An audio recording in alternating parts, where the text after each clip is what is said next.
बच्चों, आज हम लोग पृथ्वी के बारे में पढ़ेंगे। पृथ्वी हमारा क्या है, कैसा है, क्या इसकी खूबियाँ हैं, क्या विशेषता है जिसकी वजह से हम यहाँ पृथ्वी पर जीवित हैं। तो सूर्य से दूरी के हिसाब से पृथ्वी तीसरा भाग है, तीसरा ग्रह है।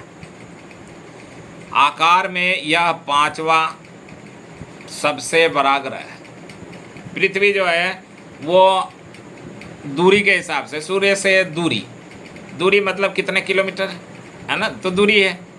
तो दूरी के आकार से, दूरी के हिसाब से देखा जाए तो पृथ्वी तीसरा ग्रह है। और आकार के हिसाब से देखा जाए, लंबाई चौड़ाई ये सब आकार हैं, तो पांचवा सबसे बड़ा ग्रह है। यह ध्रुवों के पास थोड़ी चपटी है। पृथ्वी हमारी ध्रुव के पास थोड़ी चपटी है। यही कारण है कि इसको दो भागों में बांटा है और जिसको भूभाग कहा जाता है। दो भाग में पृथ्वी को बांटा हुआ है, जिसके वजह से भूभाग कहते हैं। भूभाग पृथ्वी का भाग। भूभाग का अर्थ है पृथ्वी के समान आकार, बराबर बराबर हिस्सों में बांट देना, तो भूभाग हो गया। पृथ्वी न तो अधिक गर्म है और ना ही अधिक ठंडी, ना अधिक गर्म और ना अधिक ठंडी, जिसकी वजह से हम यहाँ अपने पृथ्वी पर जीवित हैं, बोलते हैं, खाते पीते रहते हैं। हमारे पृथ्वी पर वायु तथा पानी उपस्थित है ना। हम जन्म लेते हैं जब से लेकर के, और जब तक रहते हैं इस धरती पर तब तक हम श्वसन क्रिया करते रहते हैं, पानी पीते रहते हैं, रोटी खाते हैं, अनाज खाते हैं, फल खाते हैं, सब्जी खाते हैं। ये सब कहाँ से मिलता है? पृथ्वी से मिलता है। तो हमारे जीवन को जीवित रखने के लिए ये सभी चीज़ें आवश्यक है। यह सौरमंडल का सबसे अद्भुत ग्रह है। हमारे सौरमंडल में सबसे अद्भुत ग्रह पृथ्वी को कहते हैं। अंतरिक्ष से देखने पर पृथ्वी नीले रंग की दिखाई देती है, और यहाँ से हम आकाश को देखते हैं तो ये नीले रंग की दिखाई देता है। जब नीले रंग का दिखाई देता है तो इसका अर्थ ये है कि हमारे पृथ्वी में इसकी 2/3 पानी से ढकी हुई है। पृथ्वी जब 2/3 पानी से ढका हुआ है तो जिसकी वजह से नीले रंग दिखाई देता है। पृथ्वी को नीला ग्रह भी कहा जाता है। अब इसी हमारे पृथ्वी को नीला ग्रह भी कहते हैं। सूर्य के प्रकाश को पृथ्वी तक पहुंचने में 8 मिनट का समय लगता है। जब सूर्य उदय होता है तो उस समय 8 मिनट का समय हमारे पृथ्वी पर पहुंचने में लगता है, और 8 मिनट बाद हमारे पृथ्वी पर उनका पूरा प्रकाश फैल जाता है। तो सूर्य देवता भी हमारे लिए बहुत आवश्यक है। तो ये सूर्य के प्रकाश को पृथ्वी तक पहुंचने में 8 मिनट लगता है, और उसके बाद में हमारा पूरा पृथ्वी प्रकाशमय हो जाता है। चंद्रमा की बात करें, हमारी पृथ्वी के पास केवल एक उपग्रह है और वो है चंद्रमा। इसका व्यास पृथ्वी के व्यास के केवल 1/4 है। 1/4 हिस्सा चंद्रमा का है। जो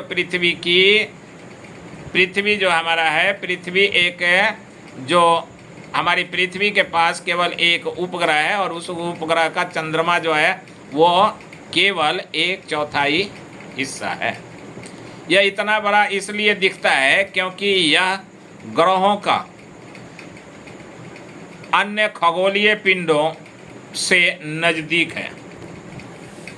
अन्य जितने ग्रह हैं उन ग्रह के खगोल पिंड होते हैं, खगोलीय पिंड के नज़दीक होने की वजह से इनके ऊपर पूर्ण रूप से प्रकाश पड़ता है, और प्रकाश की वजह से ये चंद्रमा बड़े दिखाई देते हैं। उपग्रह जिसको सैटेलाइट कहते हैं, उपग्रह यह एक खगोलीय पिंड है जो ग्रहों के चारों ओर उसी प्रकार चक्कर लगाता है जिस प्रकार से ग्रह सूर्य के चारों तरफ चक्कर लगाते हैं। तो ये एक खगोलीय पिंड है, उपग्रह सैटेलाइट जिसको कहते हैं, जो ग्रहों के चारों ओर उसी प्रकार से चक्कर लगाते हैं जिस प्रकार से ग्रह सूर्य के चारों तरफ चक्कर लगाते हैं। क्षुद्र ग्रह जो होते हैं वो तारों, ग्रहों एवं उपग्रहों के अतिरिक्त असंख्य छोटे पिंड भी सूर्य के चारों ओर चक्कर लगाते रहते हैं। छोटे छोटे तारे हमारे आकाश में दिखाई देते हैं। तो इनमें ये क्षुद्र ग्रह हैं, और क्षुद्र ग्रह में इनके उपग्रहों के अतिरिक्त असंख्य छोटे छोटे पिंड होते हैं जो सूर्य के चारों तरफ ये चक्कर लगाते हैं। इन पिंडों को क्षुद्र ग्रह कहते हैं। क्या कहते हैं? क्षुद्र ग्रह। क्षुद्र ग्रह कहते हैं। ये मंगल एवं बृहस्पति की कक्षाओं के बीच पाए जाते हैं। मंगल और बृहस्पति के दोनों के बीच के कक्ष में पाए जाते हैं, और जब ये पाए जाते हैं तो इनके अनुसार वैज्ञानिकों ने अपने अनुसार क्षुद्र ग्रह को ग्रह ही भाग होते हैं। कहते हैं कि ये क्षुद्र ग्रह ग्रह के ही भाग हैं। वैज्ञानिक कहते हैं कि ये क्षुद्र ग्रह के ही भाग ग्रह हैं, सभी ग्रह जो दिखाई देते हैं। और इस तरह से ये क्षुद्र ग्रह जो हैं उपग्रहों के अतिरिक्त असंख्य छोटे छोटे पिंड होते हैं जो सूर्य के चक्कर लगाते हैं। उल्का पिंड सूर्य के चारों ओर चक्कर लगाने वाले पत्थरों के छोटे छोटे टुकड़े को उल्का पिंड कहते हैं। मतलब पत्थर के टुकड़े जैसे हैं, और ये सूर्य के चारों तरफ चक्कर लगाते हैं।